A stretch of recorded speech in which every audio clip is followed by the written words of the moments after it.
My Old Billionaire Husband, Chapter 26, Kilig pa more. Grabe, I'm wasted to the highest level. Halos hindi ko na maigalaw ang aking mga kamay at ang buo kong katawan. My gosh, Alexis, don't tell me na you drink all the wine in here. Gulat na tanong ni Debbie. Did I? Okay pa naman ang boses ko, besh. I'm not yet drunk. Tawa ko. Sabay kuha ng isa pang bote. Inagaw naman ito ni Debbie. Ay, grabe siya. Hihintayin mo pang mabulol yung dila mo. Ang bilis mo naman uminom. Hindi makapaniwalang sabi nito. Akin na yan, besh. Let's party. Sabay agaw ko sa wine. At inagaw nito ni Zach mula sa aking mga kamay. Let's go home. It's getting late. Nakasimangot na sabi niya. Hala! Back to sungit mood si pangit! Ha! Malakas kong tawa. Sina Debbie at Hector ay hindi magawang tumawa dahil ang seryoso ng mukha ni Zach. Bigla niya akong kinarga, back style. Nakakahiya, rumampa pa kami sa maraming tao. Put me down! Ano ba? Mas lalo lang napapatingin ang mga tao kapag sumisigaw ako. Shut up your mouth na lang, buwisit na pangit. Basta itinapon niya lang ako sa loob ng sasakyan. Ouch! Ang sakit ang puwet ko, buwisit ka talaga pangit! Sigaw ko. Did it really hurt? Concern na tanong nito. Oo, sakit. Pabebe kong sagot. Let me see it, sabi nito. Ano daw? What? Are you crazy? Di makapaniwala kong tanong. Tumawa ng malakas si Zach. Praning na. Akala ko ako lang eh. Yes, let's see if there's any damage on your ass and I will bring you to the hospital. Paliwanag nito. Ang OA naman, hospital agad, umuwi na lang tayo. Nakabusangot kong sagot. At agad niyang pinaharurot ang sasakyan. Namudmud lang naman ang aking mukha sa kanyang balikat. Aray, bukol na naman ulit. Sumusobra ka na talaga, pangit ka. Halos maiyak kong sambit. Let me see. Seryosong sabi nito. Huwag na, okay lang yan. Naiinis kong tanggi. But he insists at tiningnan sa malapitan ng aking buko. Pero ang aking muka ay bigla na lang nag-init. Ano ba ito? Itinula ko si Zach. Stop it! Seryoso kong sabi. At tumigil naman si Zach. Okay, let's go. But be sure to put a cold compress in your forehead when we arrive. Naka-activate ulit ang serious mode niya. Mas gusto ko yan dahil hindi ako sanay na mabait siya at sobrang caring sa akin. Nakarating kami ng mansyon na walang kibuan. At nang lalabas na ako ng sasakyan, bigla akong nahilo at ang sakit ng ulo ko. Shimei, ilang bote ba ng wine ang aking nainom? Agad umalalay si Zach. Ayaw ko na hawakan niya ako pero hindi ako makatayo. At bigla niya akong kinarga, bridal style, papasok ng mansyon. Ano ba? Nawiwili ka na sa pagkarga sa akin ha? Nakasimangot kong sambit. It's easier this way. Maikli niyang sagot. At pinamulahan na naman ako ng mukha. Ang mga maid sa paligid ay kinikilig sa kanilang nakikita habang ako ay halos matunaw na sa hiya. Pero teka, bakit naman ako mahihiya? Eh mag-asawa naman kami. Pero sa papel lang, mahal ko pa rin si Bebe Ron, no? Naalala ko na naman siya. Paano ba lumimot? Halos maubos ko na ang sangkaterbang wine, wala pa rin eh. Ihinagis ako ni Zach sa kama. Bisit na pangit. Ano ba? Bakit palagi mo kong hinahagis? Naiinis kong tanong. You take a bath first. Then we will put cold compress on your ass on forehead. Sabay alis nito. Hindi mo lang ako hinayaan sumagot. Pero anong sinabi niya? Cold compress on my ass? Manyakis na pangit. Inamoy ko ang aking kilikili. Ew! Need ko na nga talaga ang maligo. Dahan-dahan lang ako nagpunta sa bathroom. At feeling fresh na rin sa wakas. Pero bigla ako nagutom. Bumaba ako sa kitchen, baka andun si Lolo nagluluto. Pero ang nagluluto ay si Zach na naka-apron na kulay red. Gusto kong matawa pero baka hindi niya ako bakainin. At wow, ang bango. Ano kaya ang niluluto niya? Bango ah, ano yan? Excited kong tanong. Do you eat fish? Ganting tanong nito. Oo naman, kahit ano basta nakakain lang. Nakangiti kong sagot. It's sinigang na bango. Sit down and let's eat. Pinagbuhat pa niya ako ng bangko. Caring Zach mode activated. Pero ayoko talaga pag ganito siya. Hayaan na muna natin, gutom na ako. Ang bango talaga. Mapapadami ata ang kain ko nito. Pero masarap ba siya? Nagdududa kong tanong. Napailing lang si Zack. Why don't you taste it?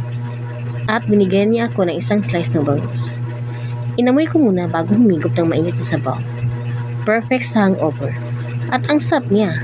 Para akong nasa cloud9. Sabaw pa lang yan ha. Excited kong tinikman ang presong laman ng bangus. At ang sarap. Para akong bata na ang bilis ng kumain at takot inagawan. Haha. Pero gutom ako eh. Wala nang hihiya pa. Kain ng kain, Alexis. Take it slowly. Marami pa akong niluto. Si Zack na tuwang-tuwa lang na nakatingin sa akin at hindi kumakain. What about you? Kumain ka rin. Here. Nilagyan ko siya ng isang hiwa ng bangus. Ang bait ko lang, di ba? Thanks, but I think I'm already full by watching you eat. Nakangiting sagot niya. Eto na naman si Zack. Total, andito na naman kami at hindi na ako lasing, ay magprangkahan na. Tanungin mo na girl, shut up brain. Zack, okay lang ba kung magtanong ako? Serious mode activated. Nangunot ang kanyang noong. Sure, what is it? Nagtataka niyang tanong. Na-develop ka na ba sa akin? Walang kurap kong tanong. At bigla siyang napaubo. Agad ko siyang inabutan ng isang basong tubig. What? Nagulat niyang tanong matapos makainom ng tubig. At nag-blush siya. I'm just asking kung nagkagusto ka na ba sa akin. At aminin ang cute mo lang pag nag-blush ka. Hindi ko mapigilan ang hindi matawa. And you're making fun out of it. What if I said yes? Seryosong tanong ito. At ako naman ang pinamulahan ng mukha. And you're pretty while blushing. Nakatitig pa ito sa akin habang ako ay nalulunod na naman sa kanyang gray eyes. Pero masasaktan lang siya. I'm still in love with Ron. At masakit pa rin ang ginawa niya sa akin. I'm still in a healing process. And I advise, don't love me, Zack. I'm still in love with Ron. And gusto ko ang pagkakaibigan natin ay manatili at huwag mawala. Naiiyak kong sagot. Did I told you that I'm in love with you? Ang gusto at ang love ay magkaiba, Alexis. You didn't ask me if I like you as a friend or as a lover. Mahinang sagot ni Zack.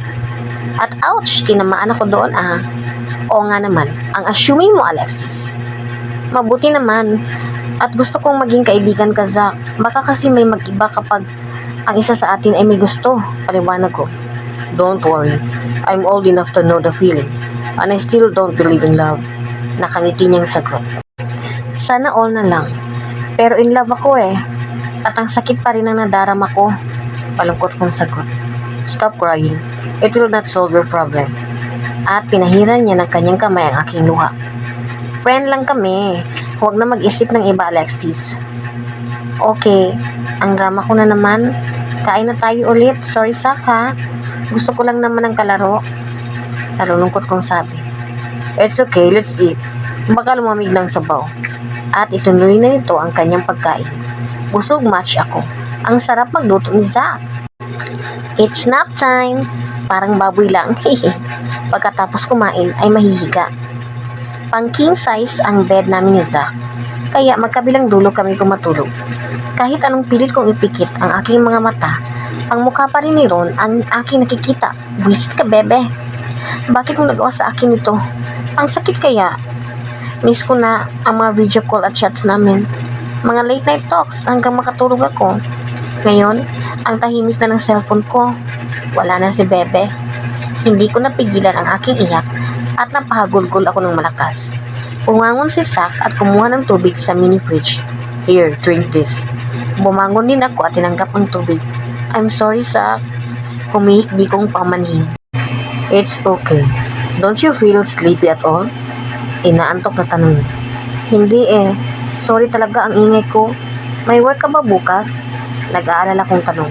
No, it's Sunday. May klinyang sagot. Tumayo siya at binuksan ang TV. Naghanap ng movie. At horror pa talaga ang pinili niya. Matatakotin ako. Come here. Let's watch a movie. Tawag niya sa akin. Agad naman akong lumapit. Bigla akong napayakap kay Zack nang lumabas ang multo. Malakas na sigaw ko. Parang nabingi ata siya sa boses ko. You will break my eardrum. You are afraid? Nakatawa niyang tanong. Obvious ba? Nakabusangot kong sagot. Mahiga na lang tayo para hindi ka matakot. You can use my shoulder. Don't worry. We are just friends. Paglilinaw nito. Bakit? May sinabi ba ako? Di ba wala? Lumapit ako sa kanya at nahiga sa kanyang mga braso. At sa tuwing lalabas ang mga multo, ay nagtatago lang ako sa kanyang kilikili. At gusto ko dito. Parang comfort zone ko lang. Hanggang hindi ko namalayan na nakatulog na pala ako. And that's all for this chapter, guys. If you want to listen more about the love story of Zach and Alexis, please hit the subscribe button. Until the next chapter, have a nice day, everyone.